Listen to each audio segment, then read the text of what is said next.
तीन खास शख्सियात, तीनों फातिमा, और इन तीनों की बारगाह में तवस्सुल का खास तरीका। एक फातिमा बिनते असद, एक फातिमा बिनते मोहम्मद, और एक फातिमा उम्मुल बनीन, और चौथी फातिमा फातिमा मासूमा कौम का। चार फातिमा जमा कर लो तो इन चार की खिदमत में दो दो रकत नमाज पढ़ के हदिया पेश करो, दुरूद की तस्बीह पढ़कर हदिया पेश करो, फिर इन चार बीबियों को, चार फातिमाओं को वसीला बनाओ।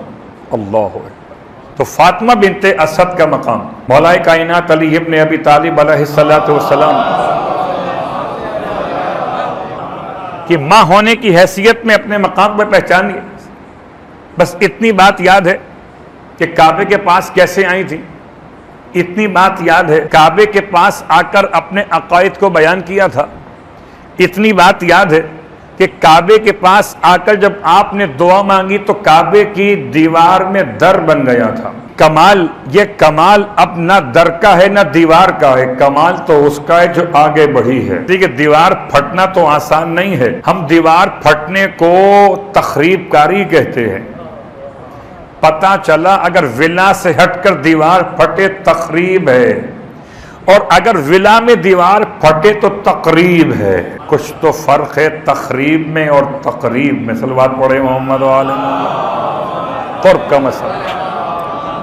बास लोग कहते हैं जब बात यहाँ तक पहुँची, और ख़ास तौर से मरहूम हो गए दानिशमंद मुअज़्ज़म, वो पढ़ते थे अपने तौर पर, अजीम खतीब थे उर्दू ज़ुबान के, कि ऐसे दरवाज़ा बना जैसे लिफ्ट के दर खुलते। ये उनका कहना है, मैं नहीं समझा आज तक। लिफ्ट के दर तो जब खुलते हैं जबकि पहले से बनाए गए हो, और लिफ्ट के दर खुलने से किसी के डर और खौफ का इम्तिहान नहीं होता।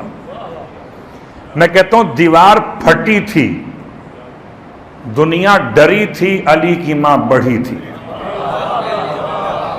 यहां जब होगा तो दीवार फटी है। अच्छा, दीवार फटना समझ में आ गया। कौन गया अंदर? फातिमा बिनते असद। कौन? आबिदा, जाहिदा, तकिया, नकिया। कौन? हजरत अबू तालिब की शरीक हयात। और इतनी बात काफी है। तो जुमला कहा जाता है कि हर कामयाब मर्द के पीछे एक औरत का हाथ है, तो कुल्ले ईमान के बाप के पीछे कुल्ले ईमान की मां का हाथ है।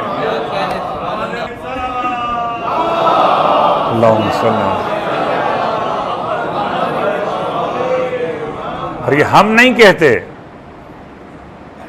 ये मासूम फरमाते हैं कि फातिमा बिनते असद का जनाबे अबू तालिब के निकाह में रहना बाकी अबू तालिब के ईमान की दलील है